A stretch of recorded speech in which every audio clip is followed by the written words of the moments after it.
Dismayado naman o hindi kontento ang ilang mambabata sa naging depensa ng kampo ni Vice President Sara Duterte kaugnay sa mga reklamo laban sa kanya.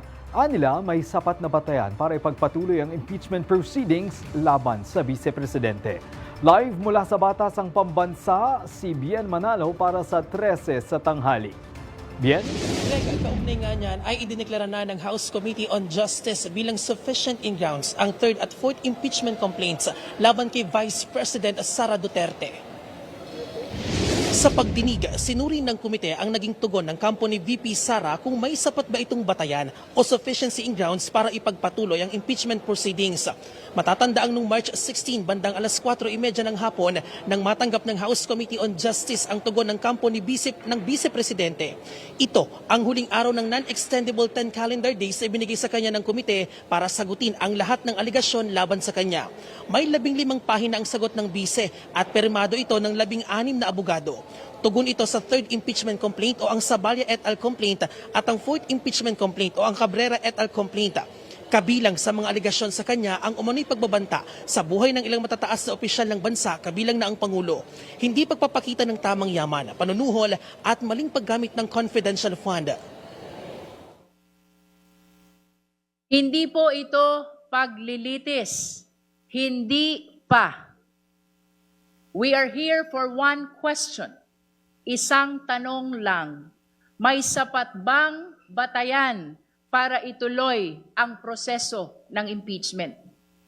Let us be clear, today is not about judgment. Today is about justification.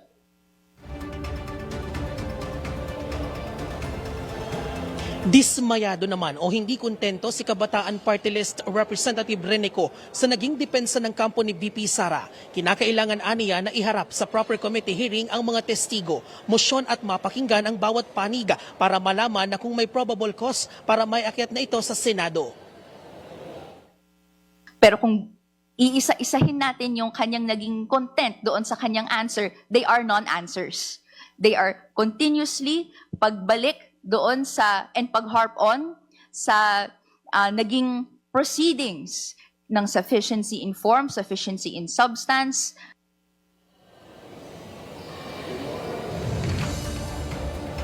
Naniniwala naman si Gabriela Party List Representative Sara Jane Elago at ACT Teachers Representative Antonio Tino na may sapat na batayan o sufficiency in grounds para ipagpatuloy ang impeachment proceedings. Naniniwala din po tayo na sufficient no, pagdating sa grounds. Ito pong 3rd impeachment complaint at sapat po ang batayan para magpatuloy sa hearing ang impeachment complaint laban kay Vice Presidente Sara Duterte. Dapat ipagpatuloy ng walang pag-aatubili ang prosesong ito upang mabunyag ang buong katotohanan at mapanagot ang dapat managot. Samantala, Greg, pinagtibay naman ng Kamara ang House Resolution 892 na magbibigay ng kapangyarihan sa House Committee on Justice na ituloy ang mga pagdinig kaugnay sa impeachment complaints laban kay VP Sara mula March 21 hanggang May 3. Nakasaad dito na papayagan sila na gamitin ang kanilang ancillary powers kahit nakareses ang Kongreso. May otoridad din ng Justice Panel na bigyang proteksyon ang complainants at ang mga testigo sa paggulong ng impeachment proceedings. Greg, sa March 25 naman ang itinakda nga formal na pagdinig o mini-trial sa komite o yung stage 4 ng impeachment proceedings. At dito na ipipresenta ang mga ebidensya at testigo na magkabilang panig.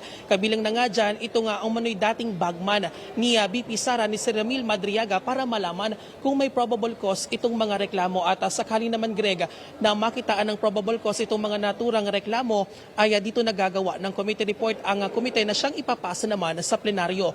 Pag-aaralan ito ng plenaryo bago sila magbotohan kung iaakit na sa court hearing ng Senado itong impeachment proceedings. At yan ang update mula rito sa Kamara. Balik sa iyo, Greg.